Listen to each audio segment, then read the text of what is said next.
The Story Of is an interdisciplinary platform, and what we're trying to do is get scientists, artists, philosophers, and educators on one platform to create informal learning experiences for the public at large. We're doing this through informal learning projects. So one such project is this festival series of Light in 2015, Space in 2017, and Taking Up Mind as the topic in 2019. The most important sort of motivation or entry point into this collective, or the emergence of this collective, is wanting to promote multi-perspective thinking. Aside of informal learning, multi-perspective thinking, it's also working in collaborative environments, which is creating those platforms to allow this to happen.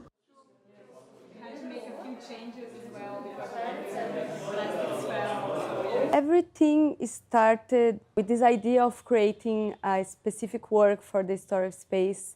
And I always think that working with more people brings these other layers to the work. So I called Lena and we're like, let's create something together, maybe something with photo, video. And we're thinking so many different things, but we were not reaching a touchable place. There is some collaborations that we've set up from before. There is one project where the collaborators have found themselves right here in the house. If you were to bring a sloth in here and look at us, the sloth would look and see us and think, wow, we are moving so quickly. The sloth couldn't chase us and couldn't follow us. And on the other hand, if you look at a mosquito's heartbeat can beat hundreds of times a second.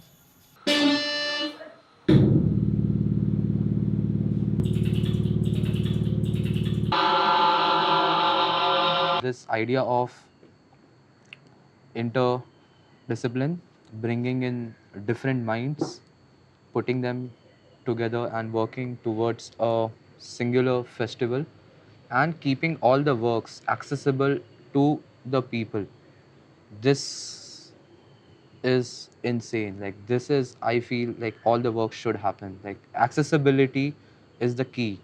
So Story Of with the light, now with space, and in future with mind, it's insane. When I was a kid, I used to love science, I used to love maths, I used to geek out, I used to have dreams about mathematics and things like that. But as you go on, you sort of realize, you forget the very core and the joy that's inside those learnings, right? For some of us who were lucky, we still somehow find a way to pursue that and thrive and dwell in it. But there's also this sort of structural sort of problem where that joy that's sort of so inherent in learning, it gets lost. What we're trying to do is question when and how learning happens.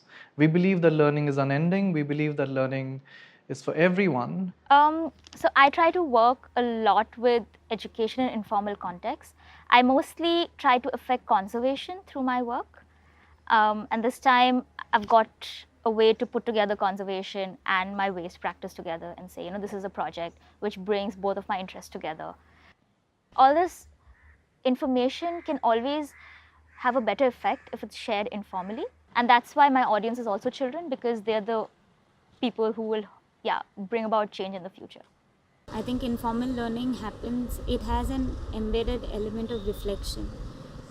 Because connection for me happens when reflection happens. And for me, this is the strongest way of learning informally, because it's something that you say in hindsight. It's like when you are there, you are not making an attempt to learn. It happens. And then you talk about it and realize that, oh, you've learned something.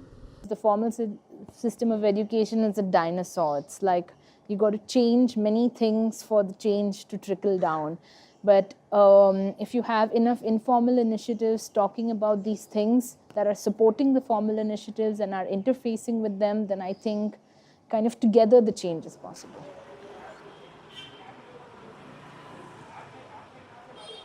When learning is exploratory, when it's self-discovery, when it comes from a place of inquiry, from questioning, there's an incredible amount of connect that happens. There's an incredible amount of sort of growth that happens. For me, the Story of Space is essentially, if anything, a series of little explosions and collisions that happen between like the installations and the people that come and the artists and the scientists. And they're the little sparks of inspiration. And I think that is something that we're trying to get at. I think we're trying to get at making things wondrous.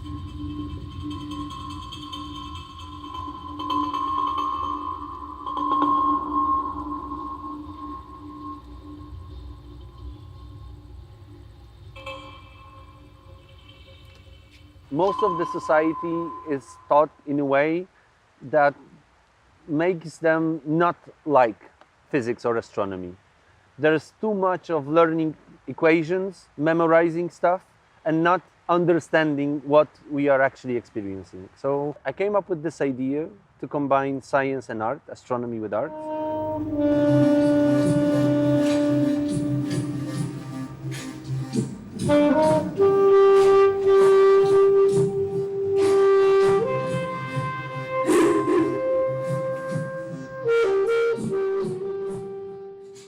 We are trying to connect people emotionally with science. We are trying to build bridges for building identity based on science. We believe people have the not only need, but have the right to know and understand. In organization and with the core team, I had multiple challenges with the government this time. But you can propose initiatives like this that are moving towards a more progressive philosophy, and just kind of hope that there's 3 or 4 people in the government that kind of believe in it and support it, and you kind of just keep going back to those people for the next one, and then hopefully you can, I don't know, you can work together. The goal of each project is to have a visitor leave having learned something, even if it's that much more. That's pretty much the goal. Clearly, it's not like all the decisions that a society makes have put us in the best place ecologically right now. So what needs to change, and how can this cross collaboration and mixing of different thoughts, processes, as well as personalities and discussions and dialogue between them create something fruitful for not only kind of human beings, but all species? How do we kind of increase that radius to think of everyone?